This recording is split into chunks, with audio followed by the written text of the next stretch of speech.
आज हम बात करेंगे इसके यंग का द्विसलिट प्रयोग।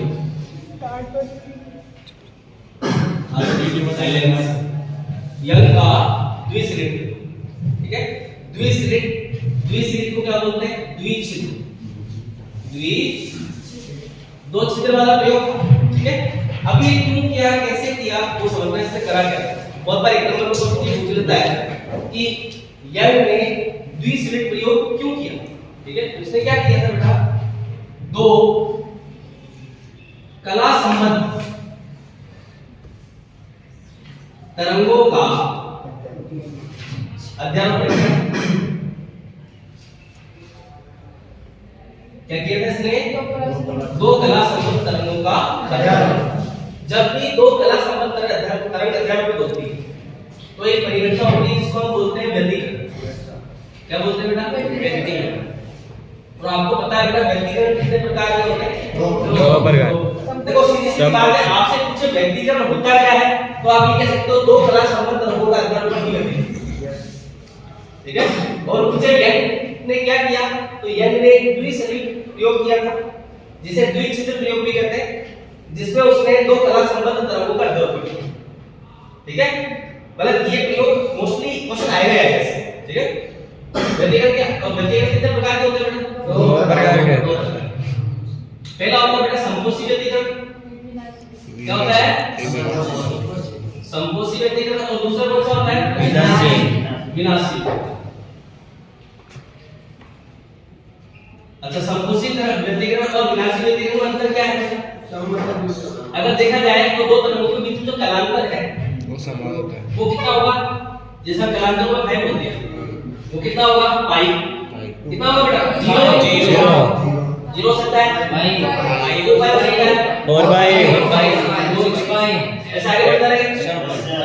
यानी एक तरीके से आप कह सकते हो पाई का समप्रच्छ। क्या बोल सकते हो बेटा? पाई का समप्रच्छ। भाई सम संख्या क्या होगी? 2 0 2 4 6 8, ठीक है। तो पाई का समप्रच्छ हो गया। ऐसे जब हम बात करते हैं विनाशी व्यतिकरण की तो इसमें जो कलांतर का पाई वो क्या होता है बेटा? पाई 7 पाई। यानी आप कहो तो पाई का समप्रच्छ। देखो शास्त्र तुम्हारे को अंतर में स्पष्ट कर रहा हूं कि व्यतिकरण और संपोषी, विनाशी और संपोषी व्यतिकरण में होता क्या।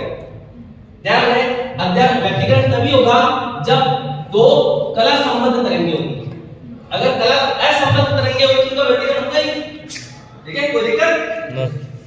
यंग द्विसलिट प्रयोग। अब इसने क्या किया था? पहला इसने किया था प्रायोगिक प्रदर्शन। प्रायोगिक प्रदर्शन। तो प्रायोगिक प्रदर्शन के अंदर इसने दीप्त और अदीप्त फ्रिंज बनाई। अब दीप्त फ्रिंज कब बनती है? जब संपोषी व्यतिकरण बनता है। कैसे फ्रिंज बनती है बेटा? दीप्त, ठीक है। और विनाशी व्यतिकरण होता है तो अदीप्त। बेटा एग्जाम में ये पूछेगा कि संपोषी व्यतिकरण तथा विनाशी व्यतिकरण में अंतर, ठीक है। बेटा पहले बेस क्लियर हो, उसके बाद दूसरी चीज आगे बढ़ेंगे, ठीक है। फिर फ्रिंज अदीप्त। अच्छा, जो यंग ने द्विसलिट प्रयोग किया था उसमें जो कला संबद्ध तरंगे वो एक समान, और एक समान करने के लिए कभी भी किसी भी दो स्रोतों से निकलने वाली दो तरंगे भले कितना ही सब कुछ कर लो तो वो कला संबद्ध नहीं हो सकती। तो कला संबद्ध होने के लिए दोनों तरंगे एक ही स्रोत से निकालो। जैसा कि आपको पता है हाइगेन ने ये कहा कि किसी भी स्रोत से निकलने वाली तरंगाग्र के रूप में आगे बढ़ती है। किस रूप में आगे बढ़ती है? भाई तरंग जब आगे बढ़े तो आगे उसकी एक ढाल की तरफ आगे बढ़ती रहेगी। वो क्या है? तरंगाग्र। यानी एक तरीके से दोलन करते कणों का उभयनिष्ठ पृष्ठ है, ठीक है। उसका प्रत्येक बिंदु किसकी बात करता है? एक नए स्रोत की बात करता है। भाई सीधा सीधा लोजी बोले तो साहस की कभी बहुत थी, ठीक है। यानी जो आपका पास जो तरंगाग्र है, तरंगाग्र का प्रत्येक बिंदु एक नए स्रोत की बात करता है।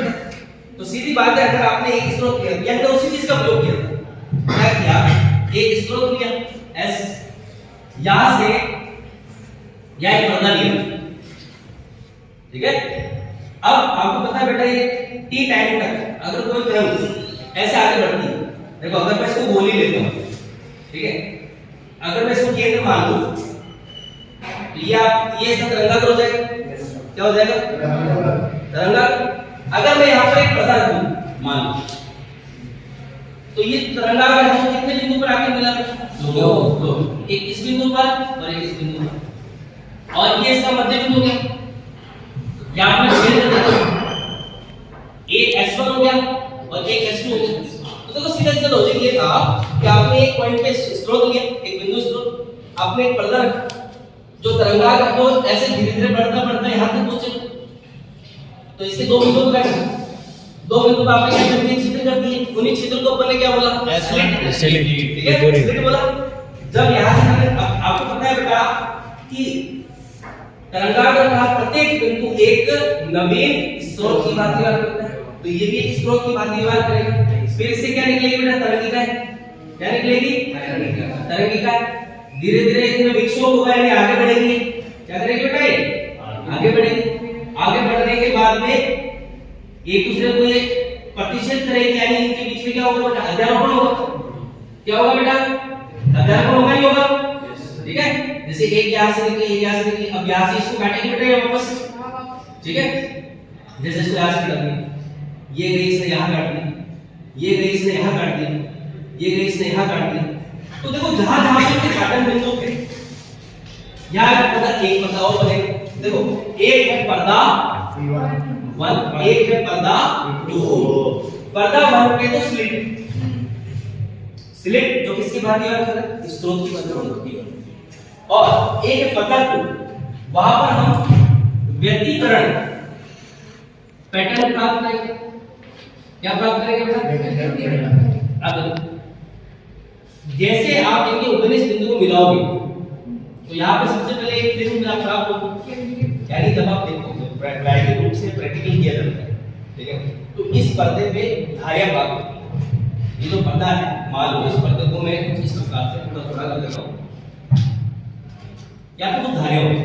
जैसे एक पॉइंट इधर से मिला, एक इधर से मिल रहा है, ठीक है, एक इधर से मिल रहा है, एक ये ऊपर से मिलेगा, एक ये देखो मैं अपने ओपिनियन पॉइंट लिए बेटा।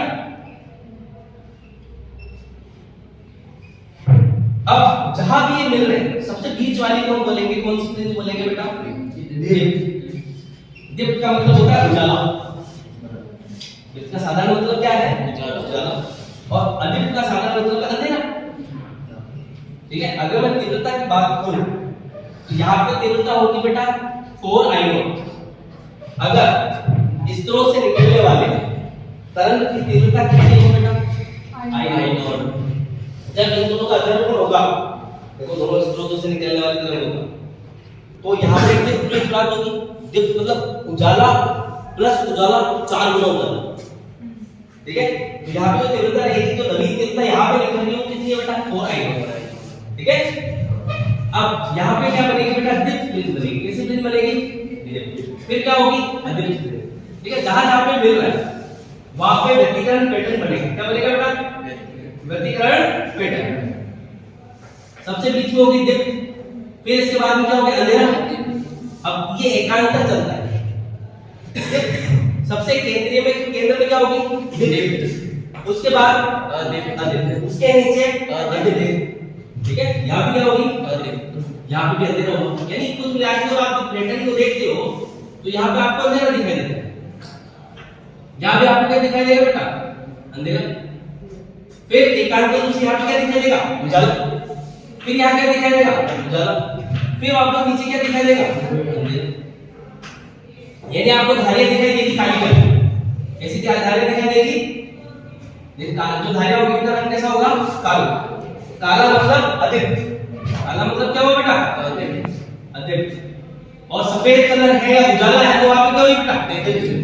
दीप्त प्लेन की तीव्रता कितनी होती है? 4I0। और अदीप्त की तीव्रता कितनी होती है? 0। अदीप्त की तीव्रता कितनी होती है? 0। दीप्त की तीव्रता कितनी होती है? 4I0। अदीप्त की तीव्रता कितनी होती है? 0। दीप्त की तीव्रता 4I0। ऐसे एकांतर रूप से आगे बढ़ता है। ठीक है, अब हम मानते हैं ये तो क्या करते हैं? प्रायोगिक पद्धति से। अब हमारे को गणितीय रूप से इसकी व्याख्या करनी है। क्या करनी है बेटा?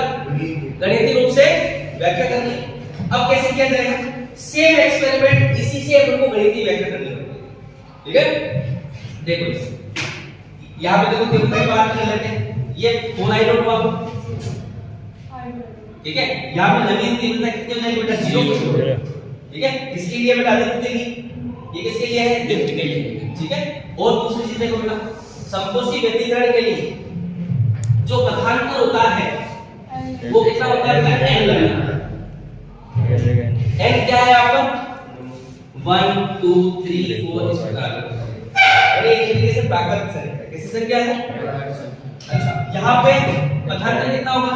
n plus 1/2 lambda. सीधा सीधा याद रखो, अगर यहाँ पे n है तो यहाँ पे n plus आधा जाएगा।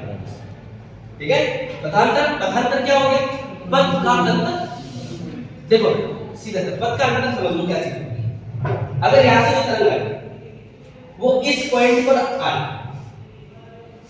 ठीक है, तो यहाँ से जो तरंग है वो भी यहाँ पे आके इधर भी होगी इस पॉइंट।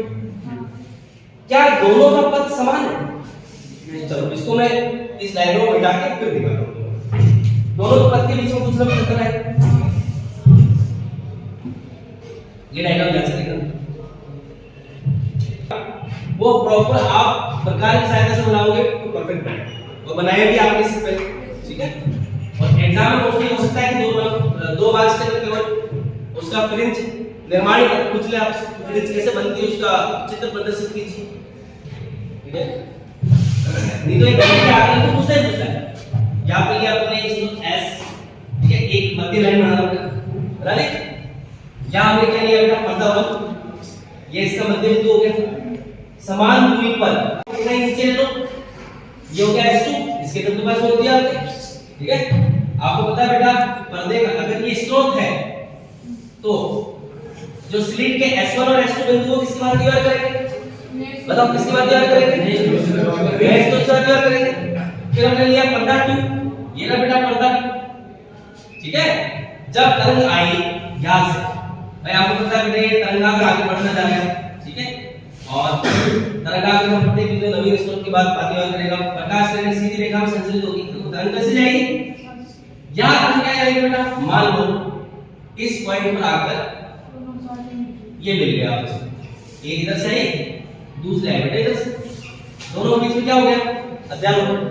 मेन पर्दा कौन सा था बेटा? ये दोनों स्लिट के बीच की जो दूरी है S1 S2, जैसे ये S1 स्लिट, ये कौन सी स्लिट बेटा? S2, दोनों के बीच की डिस्टेंस को अपन ने क्या बोल दिया? d। S1 से जो तरंग गई कौन से बिंदु पे जाके ध्यान दीजिए? P बिंदु पर। यहां से लेकर यहां तक की डिस्टेंस को आप x1 और ये x2 क्या बोलते हो? x। मुझे बताओ बेटा जो S1 और S2 इन दोनों से जो तरंग निकली वो कौन से बिंदु से निकली? S। भाई मूल स्रोत तो यही था। आपको पता है बेटा ये एकल स्रोत था, इसको आप एकल वर्णीय स्रोत भी बोलते हैं। एकल वर्णीय स्रोत क्या होता है? जिनका लैम्डा कांस्टेंट होता है। एकल वर्णीय एक वर्ण हो जिसका सिंगल कलर। बेटा आपने अगर कलर की बात करें तो हर एक कलर का एक फिक्स तो तरंगदैर्घ्य होता है और फिक्स एक फ्रीक्वेंसी, यानी आवृत्ति और तरंगदैर्घ्य निश्चित होता है। अगर मैंने बोल दिया लाल कलर, ठीक है, तो आपको पता है बेटा बैंगनी कलर कहां से स्टार्ट होता है? 4000 एंगस्ट्रॉम से स्टार्ट होता है और लाल कहां पे गया? 7000 एंगस्ट्रॉम तक गया। तो अगर आपको कोई बोलता है कि 4100 एंगस्ट्रॉम किसका तरंगदैर्घ्य है, तो आप स्पष्ट कह सकते हो भाई बैंगनी कलर में किसका है? बैंगनी। अगर कोई बोले आपको 6950 एंगस्ट्रॉम किसका तरंगदैर्घ्य है? लाल का। और वर्गीकरण देखा जाए तो आपको मैंने बताया था भाई कि 4000 एंगस्ट्रॉम से लेकर 7000 एंगस्ट्रॉम के बीच में इनका वर्गीकरण कैसे किया जाता है? बेनी आ पिनाल 500 एंगस्ट्रॉम का गैप ले लिया जाता है। ठीक है, तो किसी एक फिक्स वर्ण के लिए उसका तरंगदैर्घ्य निश्चित होता है। ठीक है, एक वर्ण है ऐसा। अब यही तरंग कितने भागों में होती थी बेटा? 2 में। पर दोनों की लंबाई समान है क्या? मुझे नहीं। क्या दोनों का पथ समान है क्या? नहीं ना। यहां से लेकर यहां तक का पथ कितना है बेटा? x है। यहां से X to x plus del x से डेल x क्या हो गया पद का अंतर। अगर आप इसको x2 बोलते मान लो, इसको x1 बोल देते, इसको x2, तो पता अंतर क्या होता? बताओ। अरे x1 और x2 देख के बताओ ना। x2 माइनस x1 भाई जो बड़ा होगा उसी में से छोटा घटा देते, वो पता अंतर हो जाता। ठीक है, तो मैंने क्या किया कि मेरी गणनाएं आसान हो जाए, इसलिए मैंने इसको तो बोल दिया x और इसको बोल दिया मैंने x प्लस डेल x। अब मुझे इन दोनों के बीच की दूरी निकालनी, तो मैंने क्या करा बेटा, इसमें लंब डाल, क्या डाल दिया बेटा, लंब। यहां मैंने लंब आरोपित किया 90 डिग्री। अब लंब डालते ही देखो, ध्यान से देखोगे लंब अपन अंदर जो करेंगे ये, ठीक है। तो आप ध्यान से देखोगे तो ये एक समद्विबाहु त्रिभुज बन जाएगा, यानी ये वाली दूरी और ये वाली दूरी बराबर हो जाएगी। जैसे इसको आप बोल देते हो O बोल दो, या अपन PQ बोल देते हैं, क्या बोल दिया Q। इस वाले को मैंने क्या बोल दिया O, इसको बोल दिया हमने O। इन दोनों पर्दों के बीच की दूरी को बोलते हैं कैपिटल। देखो S1 से लेकर S2 की दूरी को बोलते हैं क्या बोलते हैं सोल्ट। P1 और P2 के बीच की दूरी को बोलते हैं क्या बोलते हैं कैपिटल पर्दे की दूरी, ठीक है। अब यहां से ये मध्य बिंदु से ये इसका आधार को मिलाओ आप P बिंदु से, यहां पे जो कोण बनेगा थीटा, वही कोण इस कोण के बराबर होगा। ये जो छोटा वाला त्रिभुज दिखाई दे रहा है आपको, ये वाला, ठीक है। कौन सा वाला बेटा, देखो ये वाला S1 S2 Q, ये वाला, ये त्रिभुज के अंदर बनने वाला कोण थीटा और त्रिभुज OP और OD इसके बीच बनने वाला थीटा बराबर, ठीक है। कौन कौन सा ट्रायंगल दोनों त्रिभुज को मैं अलग ले लेता हूं, ठीक है। कहां ले, इधर ले लो, ये दिख रहा है आपको, ये थीटा, ये डेल x, और क्या है बेटा ये d हो गया, इसको आप S1 S2 ले दो। दूसरा त्रिभुज जाएगा बेटा ये वाला, या ये कौन हो गया थीटा, ये दूरी। अब देखो आपको निकालना है केंद्रीय फ्रिंज से किसी भी फ्रिंज की दूरी, जिसको आप बाहर कह सकते हो। बेटा ये पर्दा है, इस पर्दे पर केंद्रीय फ्रिंज कहां प्राप्त होगी भाई, सेंट्रल फ्रिंज, बीच वाली फ्रिंज, केंद्रीय फ्रिंज कहां प्राप्त होगी, ओडेस फ्रिंज, जो कि कैसी होती है, एग्जाम में कुछ नहीं भी पूछा जाता है, ठीक है। व्यतिकरण के अंदर प्राप्त केंद्रीय फ्रिंज कैसी होगी, डिप या डिप, ठीक है। और पूछा जाए कि केंद्रीय फ्रिंज की केंद्र से दूरी कितनी होती है, जी वही तो होती है। अगर मैंने जहां मैं खड़ा हूं वहीं पे सीपीजी भी खड़े, तो दोनों के बीच की डिस्टेंस कितनी होगी, 0। केंद्रीय फ्रिंज की दूरी बोली जाए 0, ठीक है। पर इस पर्दे पर बहुत सारी फ्रिंज है, ऐसा तो नहीं भाई एक ही है, तो 1 2 3 4 ऐसे करते तो बहुत सारी फ्रिंज हो सकती है। तो अपन ने कह दिया yn फ्रिंज है, और yn फ्रिंज की दूरी कितनी है बेटा, yn, हमारा तो ये yn निकालना है। तो बेटा ये क्या हो गया, ये हो गया yn, ठीक है। ये थीटा, ये कहां से स्टार्ट हो बेटा, O से लेकर ओडेस तक, ये क्या है बेटा, अपन ने क्या नाम दिया इसको Q, ठीक है। यहां से ध्यान से देखो, थीटा के सामने क्या होता है बेटा, लंब। 90 डिग्री कहां था बेटा, ये 90 डिग्री सामने क्या होता है बेटा, कर्ण। आपको पता है बेटा लंब बटा कर्ण क्या होता है, लाल कक्का, लंब बटा कर्ण sin theta. sin theta is equal to del x बटा कर्ण क्या है बेटा, स्मॉल d, इक्वेशन 1। या थीटा के सामने क्या होता है बेटा, लंब। ये दूरी आपको d पता है, 90 डिग्री सामने क्या होगा, कर्ण, बचा कौन, आधार। मुझे बताओ बेटा लंब बटा आधार क्या होता है, क्या होता है, tan। तो tan theta is equal to ये हो गया आपके पास yn बटा d, इसको बोलते हैं इक्वेशन। इफ या यदि थीटा अल्प हो, देखो कंडीशन है, थीटा कैसा हो, अल्प है कम, उसकी वैल्यू कम, तो tan theta is equal to sin theta. यानी आप ये कह सकते हो कि tan थीटा, देखो इससे बीच वाली condition tan theta approximately theta, sin theta approximately equal to theta, तो थीटा तो थीटा के बराबर ही होता है, ठीक है। तो sin theta is equal to क्या हो जाएगा, tan थीटा कौन सी कंडीशन पर, यदि थीटा कैसा हो अल्प, यानी इक्वेशन 1 और इक्वेशन 2 बराबर हो जाएंगे, ठीक है। आ जाओ यार, इक्वेशन 1 और इक्वेशन 2 को आप मैशअप करते हो तो आप लोग क्या मिलेगा, बाय इक्वेशन 1 एंड 2 क्या हो गया बेटा, डेल x बटा small d is equal to y and upon capital D। हमें निकालना क्या है, y एन निकालना, क्या निकालना है y, तो y n is equal to कितना हो जाएगा बेटा, y एन हो जाएगा del x capital D upon small d, देखो निकल गया formula.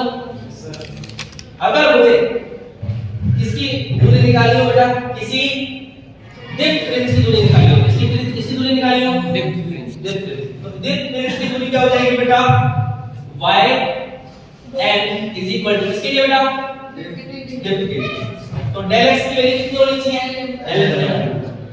n lambda capital D upon small d, ये तो किसके लिए हो गया बेटा, डिप के लिए। अगर मुझे अधिक निकालनी है n प्लस 1 अपॉन, तो अधिक फ्रिंज की दूरी क्या हो जाएगी बेटा, yn इज इक्वल टू क्या है बेटा, n प्लस 1/2, ठीक है। देखो यार n plus 1/2 lambda capital D upon, बस इस प्रकार हम फ्रिंज की दूरी निकाल सकते हैं। ये क्या निकली, फ्रिंज की दूरी, क्या निकली बेटा, फ्रिंज की दूरी, फ्रिंज की दूरी। अब निकाली जाती है फ्रिंज की चौड़ाई। देखो एक बार ध्यान से देखो साथी, तुम्हारा पूरा बोर्ड हो रहा है, एक बार बेटा इसकी फोटो क्लिक कर लियो बीच में, ठीक है, क्लियर है। देख लो एक बार सारे चीजें, कोई डाउट है पूछो। ये फ्रिंज है कहां पे, इसमें ये फ्रिंज बेटा यहां पे है, ये पर्दा है ना बेटा, इस पर्दे की इस जगह कोई ना कोई फ्रिंज बनी होगी बेटा। देखो ये एक नोट को बोलो,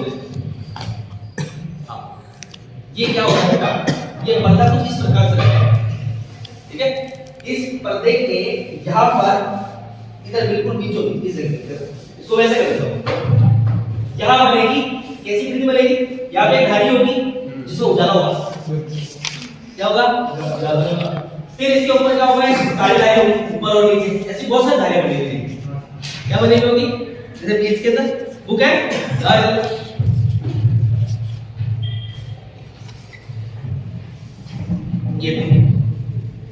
ये कुछ इस प्रकार से पैटर्न बन रहा है, ये धारे दिखाई दे रही है, ये धारे कहां मिल रही होगी, यहां पे पर्दे, ठीक है, सीधी सीधी धारे होगी, ठीक है। तो ये क्या है, व्यतिकरण पैटर्न, क्या है व्यतिकरण पैटर्न, जो मैंने पहले बताया था आपको लाइन में, ठीक है। जहां पे मैंने दीप्त के लिए लिखा था उसकी तीव्रता कितनी थी, 4 आइनोड हो जाती है, अदित के लिए उसकी तीव्रता कितनी होती है बेटा, 0, डायरेक्ट पूछने वाला क्वेश्चन, ठीक है। पकड़ बेटा, अब देखो ये पकड़ो इसके, अब बेटा हम बात करते हैं फ्रिंज की चौड़ाई, क्या बेटा किसकी चौड़ाई, फ्रिंज की चौड़ाई। हां एक क्वेश्चन था सर, थीटा अल्प हो या बराबर हो, tan थीटा sin थीटा के बराबर कैसे होगा, थीटा अल्प हो तो मुझे एक चीज बताओ, ये कंडीशंस आपको मैं देना चाहिए, sin थीटा की टेबल याद है आपको, sin सर, sin 0 डिग्री की वैल्यू कितनी होती है, 0 जी, tan 0 डिग्री की वैल्यू कितनी होती है 0 जी। अगर मैं थोड़ी सी वैल्यू बढ़ाऊं तो sin थीटा की वैल्यू, तो sin थीटा की वैल्यू थोड़ी होती है, sin 90 की वैल्यू कितनी है 1, tan 90 की वैल्यू कितनी है अनुपात, ठीक है। यानी लास्ट में बहुत ज्यादा डिफरेंस है। अगर दोनों का ग्राफ देख लिया तो sin थीटा का ग्राफ स्टार्ट होता है 0 से इस प्रकार से, ठीक है, ये होता है, और 90 का क्या आएगा, tan थीटा की बात करो तो उसका ग्राफ कुछ इस टाइप से जाएगा, ठीक है। तो कहीं ना कहीं दोनों की वैल्यू लगभग सेम रहती है, ठीक है। और अल्प नहीं, अब देखो छोड़ो, अगर मैं कहूं 2-3 कंडीशन हमेशा याद रखना, यदि थीटा कैसा हो अल्प हो तो sin लगभग बराबर हो जाएगा थीटा। ऐसे ही कंडीशन अप्लाई होती है tan थीटा के लिए। अल्फ हो तो tan थीटा भी लगभग इसके बराबर हो जाएगा, ठीक है। अब अगर आप बोलो सर ऐसा cos थीटा के साथ में होता है क्या? नहीं, cos थीटा के लिए ऐसा होता है cos थीटा अगर थीटा अल्फ हो तो cos थीटा की वैल्यू लगभग बराबर हो जाती है। cos 0 की वैल्यू कितनी है? थीटा अल्फ हुआ तो उसकी वैल्यू किसके बराबर होगी? ठीक है, ये तीन वैल्यू हमेशा है बस साइन cos के। ठीक है, अगर थीटा अल्फ अच्छा हां ये चीज भी कह सकते हो आप, इसको लगभग 0 भी बोल सकते हो आप। देखो डिपेंड करता है कि आप उससे क्या चीज काम में लाना चाहते हैं। इसको 0 भी रखा जा सकता है। भाई आपको पता है थीटा अल्फ हुआ तो उसकी वैल्यू बहुत ज्यादा छोटी है अगर एंगल की, तो 0.005 002 कुछ ऐसी वैल्यू आ सकती है, अपन उसको नेगेटिव कर सकते हैं।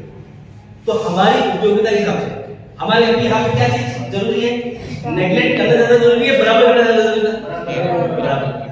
तो हम क्या करते हैं, बहुत बार आइडियल सिचुएशन किसी में होती नहीं, तो अपन अप्रोक्सीमेट मान लेते हैं। हमने अप्रोक्सीमेट करके जैसे थीटा अल्फ हुआ आपको पता है बेटा tan थीटा लगभग किसके बराबर हो जाएगा? थीटा tan sin थीटा भी किसके बराबर हो जाएगा? थीटा। आप यानी मान लो इसको थीटा लिख दो, इसको भी थीटा लिख दो, दोनों थीटा बराबर, तो दोनों थीटा बराबर हो सकते नहीं हो सकते? जब बराबर होंगे तो del x upon t और y upon t बराबर होगा नहीं होगा? होगा तो y का फॉर्मूला निकलेगा नहीं निकलेगा? ठीक है, दोनों को बराबर करते ही आपको y का फॉर्मूला निकलेगा। y क्या है बेटा? फ्रिंज की दूरी। कहां से दूरी है बेटा? मध्य फ्रिंज से फ्रिंज की दूरी। ठीक है, अब मुझे फ्रिंज की तो चौड़ाई निकालनी है, तो मुझे क्या करना है? मैं क्या करूंगा? दीप्त और अदीप्त दो क्रमागत दीप्त फ्रिंजों का अंतर निकाल लेंगे। क्या कर लेंगे बेटा? दो क्रमागत फ्रिंजों का अंतर निकाल लेंगे तो फ्रिंज की चौड़ाई निकलेगी। अब देखो आप कैसे निकालेंगे।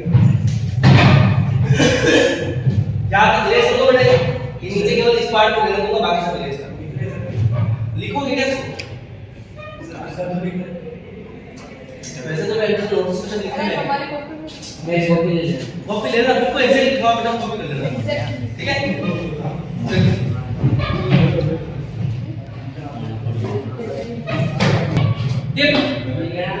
इधर देखो डेप्थ फ्रिंज की जो बेटा लिखा है नोट्स को पढ़ेगा ना तो समझ लेगा ऐसा। ठीक है, डेप्थ फ्रिंज की चौड़ाई। हां बिल्कुल तेरे लिए अगर कोई चीज नहीं होती तो तेरे को समझ नहीं आता, और मैंने समझा दिया इसलिए तो समझ में आ जाएगा। ठीक है, डेप्थ फ्रिंज की चौड़ाई beta is equal to yn + 1 minus yn। अगले में से चले बढ़ा दो। हां सर। ठीक है, ऐसे ही मुझे अगर अधिक निकालना होगा तो भी ऐसे कर लूंगा। तो देखो बेटा डेप्थ फ्रिंज की चौड़ाई कितनी है? डेप्थ किसी भी एक डेप्थ फ्रिंज की दूरी, ये है फ्रिंज की दूरी n+1वीं फ्रिंज की दूरी माइनस nवीं फ्रिंज की दूरी। ठीक है, तो n+1वीं फ्रिंज की दूरी देखो ये yn है। अगर n+1 रखूंगा तो यहाँ n की जगह क्या आ जाएगा? n+1 लॉजिक सीधे बात में दिक्कत नहीं। ठीक है, तो n+1 लैम्डा d बटा d माइनस y n क्या हो जाएगा? ऐड हो गया y या n lambda d upon d। कोई दिक्कत? अब मैं क्या करता हूं, इसको गुणा कर दूं n lambda d upon d plus lambda d upon d minus n lambda d upon d, n lambda d upon d देगा बीटा डेप्थ कितना आया बेटा? Lambda d upon d। कोई दिक्कत? अब आते हैं अधिक फ्रिंज की चौड़ाई। कौन सी फ्रिंज की चौड़ाई पर? अधिक फ्रिंज की चौड़ाई। वही बेटा बीटा अधिक बराबर beta sorry y n+1 minus yn। अब इधर अंडरलाइन कर देता हूं, प्लस 1 बना देता हूं। बाकी दोनों की चौड़ाई सेम होती है yn+1 क्या है? अधिक क्लियर है? क्या बोल रहा है? yn+1/2 लैम्डा d बटी। अब क्या करना है? n+1 का मैं लिख देता हूं n+1 plus 1/2 lambda d/d minus अगला क्या आएगा? yn n रखना n plus 1/2 lambda d upon d। कोई दिक्कत? नीचे वाले को मिटा दो पूरे को, क्योंकि फॉर्मूला अपन काम में ले चुके हैं। देखो n प्लस 1 प्लस हाफ, देखो बेटा 1 प्लस हाफ डेढ़, n प्लस डेढ़ का मतलब 3/2 lambda d by d minus n plus half lambda d by d, तो हाफ लेमड़ा लिख दिया। हाँ ओके सॉरी आगे तो पूरा लिख दो। हाँ तो n plus half lambda d by d, ठीक है। अब क्या कर लेता हूँ बेटा, मल्टीप्लाई कर दूँ इसको, क्या हो जाएगा n lambda d by d minus plus 3/2 lambda d by d minus n lambda d by d minus half lambda d by d, ये तो कट गया। ये एक बचेगा अब देखो ये कितना है 3/2 lambda d by d minus half lambda d by d। Logic देखो सीधा इसका, 3/2 का मतलब होता है डेढ़ और आधे का मतलब होता है आधा, डेढ़ में से आधा जाएगा तो एक बचेगा, तो lambda d by d 1 lambda d by d। अब 1 लगाओ यहाँ पे, बात बराबर ही बीटा अधिक बराबर कितना हो जाएगा बेटा, lambda capital D upon small d, दोनों सेम है। और याद रखना मेरे साथ बीटा अधिक और बीटा जब बराबर होता है, एग्जाम में एक तो क्वेश्चन ये पूछा जा सकता है कि अधिक फ्रिंज की चौड़ाई ज्ञात करो, यानी बीटा अधिक अलग से ज्ञात करना पड़ता है। एक क्वेश्चन हो सकता है कि डिप फ्रिंज की चौड़ाई ज्ञात करो, तो डिप बीटा डिप ज्ञात करना हो। एक क्वेश्चन आता है एग्जाम के अंदर कि बीटा डिप बराबर बीटा अधिक है सिद्ध कीजिए, तो ये दोनों निकालना पूरा निकाल के प्रूफ कर या हाँ ये बराबर, तुमने के लिए दोनों बराबर होते हैं, दोनों बराबर होते हैं, तो एग्जाम में क्वेश्चन पूछ सकता है दोनों बराबर होते हैं या नहीं है, सिद्ध करेंगे। यंग के द्विसलिट प्रयोग के अंदर किसी दो क्वेश्चन का लैंग्वेज क्या है, यंग के द्विसलिट प्रयोग में एक वर्णी स्रोत से निकले दो प्रकाशों के व्यतिकरण के पश्चात प्राप्त होने वाली दीप्त तथा अदित फ्रिंज की चौड़ाई बराबर होती है, सिद्ध की भाई यंग के द्विसलिट प्रयोग की प्रायोगिक व्याख्या कीजिए। तो प्रायोगिक व्याख्या और व्यतिकरण पैटर्न बनाइए, तो पैटर्न के लिए जो मैंने बनाया वो पैटर्न बनता, वो क्वेश्चन एक छोटा क्वेश्चन होगा। एक क्वेश्चन क्या आ सकता है कि यंग की द्विसलिट प्रयोग की गणितीय व्याख्या कीजिए, तो ये करना है। गणितीय व्याख्या ये है, उसमें चौड़ाई भी निकालने की पता नहीं। हाँ गणितीय व्याख्या होगी तो गणितीय व्याख्या के साथ में आपको दो तीन चीजें और बोलेगा, वो कह देगा कि फ्रिंज की चौड़ाई निकाली है, एक दो नाम साथ में देगा वो, समझ गए? तो ये पूरा क्या है, यंग का द्विसलिट, ठीक है। तो दिक्कत इसको आप समझोगे, क्या बोल रहे थे, ठीक है बेटा।